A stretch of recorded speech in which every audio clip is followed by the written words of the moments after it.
खबर से। लोकसभा चुनाव 2024 के तीसरे चरण का मतदान कल होने जा रहा है। तीसरे चरण में 12 राज्यों की 93 सीटों पर कल मतदान होगा, जिसमें असम की 4 सीटें हैं, बिहार की 5 सीटें हैं, छत्तीसगढ़ की 7, कर्नाटक की 14, गोवा की 2, गुजरात की 25, मध्य प्रदेश की 9 सीटें, महाराष्ट्र की 11, उत्तर प्रदेश की 10 अहम सीटें हैं जिस पर कल वोटिंग होगी। इसके अलावा पश्चिम बंगाल की 4 सीटें, दमन और दीव की 2, जम्मू कश्मीर की 1 सीट पर सुबह 7 बजे से शाम 6 बजे तक वोटिंग होगी।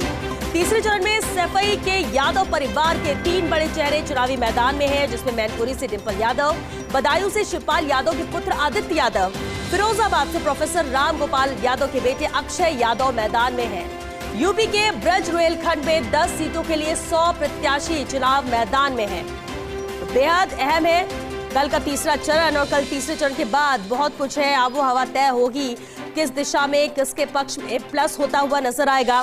2 चरणों के बाद ये तीसरा चरण बेहद अहम। सुबह 7 बजे से शाम 6 बजे तक वोटिंग होगी।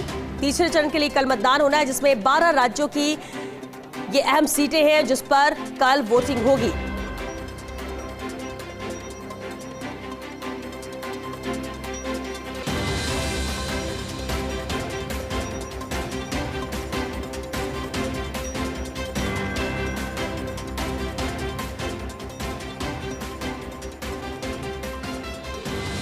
बेहद अहम है कल का तीसरा चरण, क्योंकि 2 चरण में वोटिंग परसेंट कम था। कोशिश रहेगी कि तीसरे चरण में ये वोटिंग परसेंट बढ़े,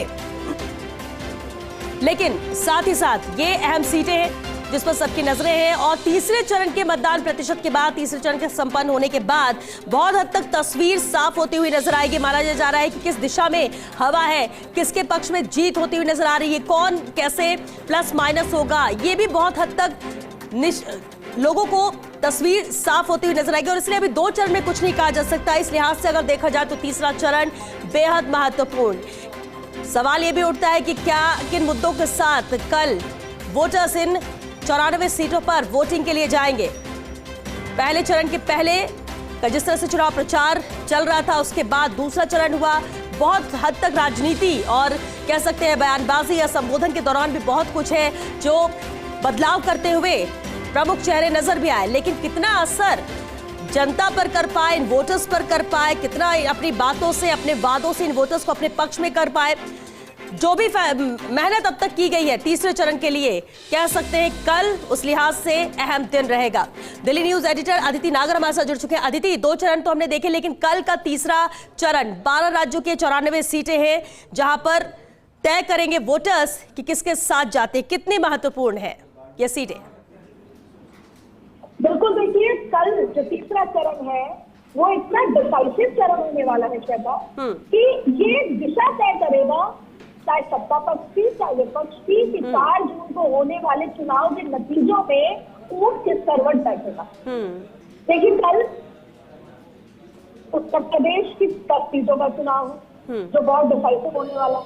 इसके साथ साथ 26 सीटें गुजरात के चुनाव है। ये जो लगभग जो ये तीसरा चरण है, क्योंकि हमने पहले दूसरे चरण में एक ही चर्चा ज्यादा की, उसमें श्वेता ने आज के साथ की जब दूसरे चरण का चुनाव था, तो हम यही चर्चा कर रहे थे कि वोटिंग परसेंटेज कम है, और सारा का सारा फोकस यही था कि वोटिंग परसेंटेज क्या कहता है, वोटिंग परसेंटेज बढ़ाना चाहिए। तो ये वोटिंग परसेंटेज तीसरे चरण में कैसा है, सारी तैयारी भारतीय जनता पार्टी द्वारा, उनकी मेहनत, जिस तरीके से चुनाव प्रचार का गियर बदला, किस तरीके से ताबड़तोड़ रैलियां हो रही है, उसके साथ साथ जो बयानबाजी बदली, वही सत्ता पक्ष ने अपने आरक्षण से लेकर अलग अलग मुद्दे कर्कश से तीर निकाले।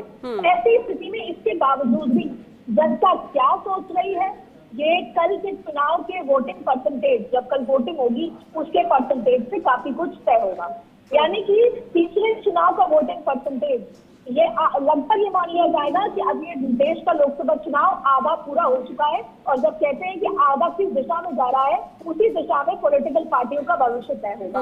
इसलिए कल के होने वाला चुनाव बेहद महत्वपूर्ण है। इसमें महत्वपूर्ण सीटें हैं। इसमें अगर उत्तर प्रदेश की बात करें तो यहाँ पर सपा की अखिलेश यादव की जो पत्नी है उनकी सीटें मैनपुरी भी है, तो फिर अमित शाह की जो जिसे कहेंगे कि गांधीनगर की सीट भी है। कल प्रधानमंत्री अपनी वोटिंग भी करने जाएंगे।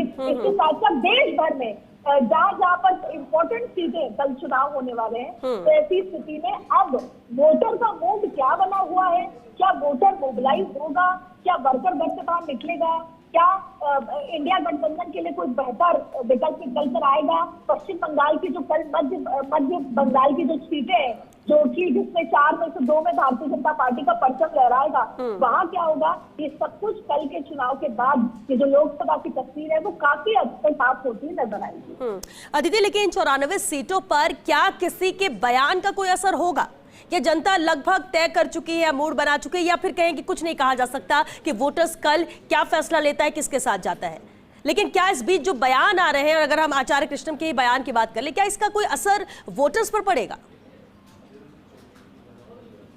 देखिए, जाहिर तौर पर ये 2 तरह की चीजें हैं। जैसे मैं बरेली में गई, मैं आपको एक एग्जाम्पल इसमें देना चाहती हूँ। मैं आसाम गई, एक तो होता है कि वोटर अपना माइंडसेट बना के रखता है, और जब ये बयान बदलते हैं चुनाव के चरणों के बीच में, तो वो ये देखता है कि क्या चीजें हो रही हैं। एक तो होता है फ्लोटिंग वोटर, जो इन बयानों के साथ वो अपना मन बदलता है।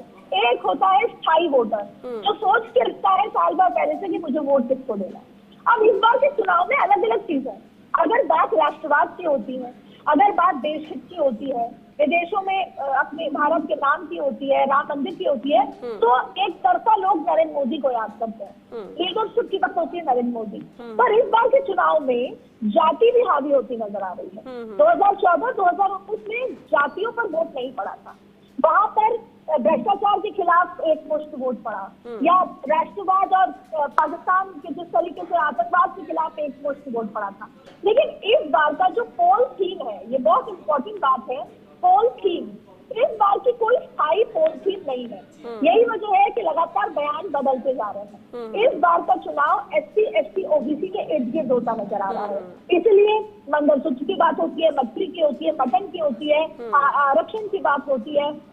ऐसी स्थिति में इस बार ये देखना होगा कि फ्लोटिंग वोटर जो है, जो अपना वोट बदलता है, वो किस दिशा में जा रहा है। लेकिन ये बात सही है, जैसा मैंने बरेली का जिक्र किया, बरेली से 8 बार के सांसद हैं जो भारतीय जनता पार्टी के संतोष गंगवार, उनकी टिकट काट दी गई है। वो चुप है, नाराज है। ये इसलिए कह रही थी कि मैं खुद बरेली होके आई तो बड़ी जिम्मेदारी आपको बता रही हूँ। वो नाराज है, उनसे पूछते हैं तो वो मुस्कुरा देते हैं, लेकिन उनके जो समर्थक है वो भी नाराज है। ऐसी स्थिति में दूसरे गंगवार को टिकट दी गई है, और अमित शाह ने वहां जाके बोला भी है कि संतोष जी को हम कोई और जिम्मेदारी देंगे।